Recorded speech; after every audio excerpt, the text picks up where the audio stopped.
एक बार की बात है, एक छोटे से गांव में एक बच्चा रहता था जिसका नाम आर्यन था। आर्यन बहुत होशियार और साहसी था, लेकिन उसके पास एक अनोखी खासियत थी। वह सपनों में जादुई दुनियाओं की सैर करता था। एक रात जब आर्यन सोने गया, उसने एक अद्भुत सपना देखा। उसने खुद को एक घने जंगल में पाया, जहां पेड़ विशाल थे और पत्तियों से चांदनी झलक रही थी। अचानक उसके सामने एक सुनहरी दरवाजा प्रकट हुआ। दरवाजे के पास एक छोटी सी परियों की टोली थी, जो अपने चमकीले पंखों से हवा में उड़ रही थी। सबसे छोटी परी, जिसका नाम रिया था, ने आर्यन को देखा और मुस्कुराते हुए बोली, आर्यन, तुम ही वह हो जिसने हमारे जादुई राज्य को बचाने की जिम्मेदारी ली है। आर्यन चौंक गया। उसने पूछा, मुझे? लेकिन मैं कैसे? रिया ने हंसते हुए कहा, तुम्हारे पास वह दिल है जो सच्चाई और हिम्मत से भरा है।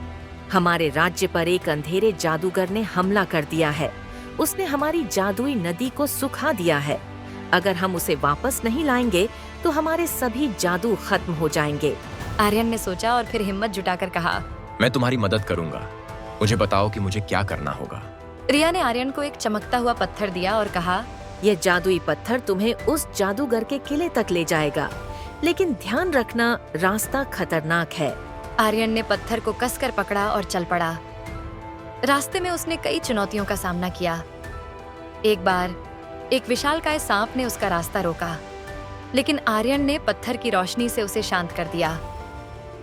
फिर एक अंधेरी गुफा में भटक गया, लेकिन पत्थर की चमक ने उसे सही रास्ता दिखाया। आखिरकार आर्यन जादूगर के किले तक पहुंच गया। किला अंधेरे में डूबा हुआ था और जादूगर एक बड़े सिंहासन पर बैठा था। आर्यन ने हिम्मत से कहा, तुम्हें अपनी हरकतें बंद करनी होंगी। जादूगर हंसते हुए बोला, तुम मुझे नहीं हरा सकते छोटे बच्चे। लेकिन आर्यन डरने वाला नहीं था। उसने पत्थर को उठाया और उसकी सारी रोशनी जादूगर पर डाल दी। अचानक जादूगर की सारी शक्ति खत्म हो गई और वह धूल में बदल गया। जादुई नदी फिर से बहने लगी और परियों का राज्य फिर से खुशहाल हो गया। रिया और बाकी परियों ने आर्यन का धन्यवाद किया और उसे एक विशेष उपहार दिया, एक जादुई पंख जो उसे हमेशा अपनी मदद से उड़ने की शक्ति देगा। जब आर्यन की आंखें खुलीं, वह अपने बिस्तर पर था, लेकिन उसके हाथ में वह जादुई पंख था।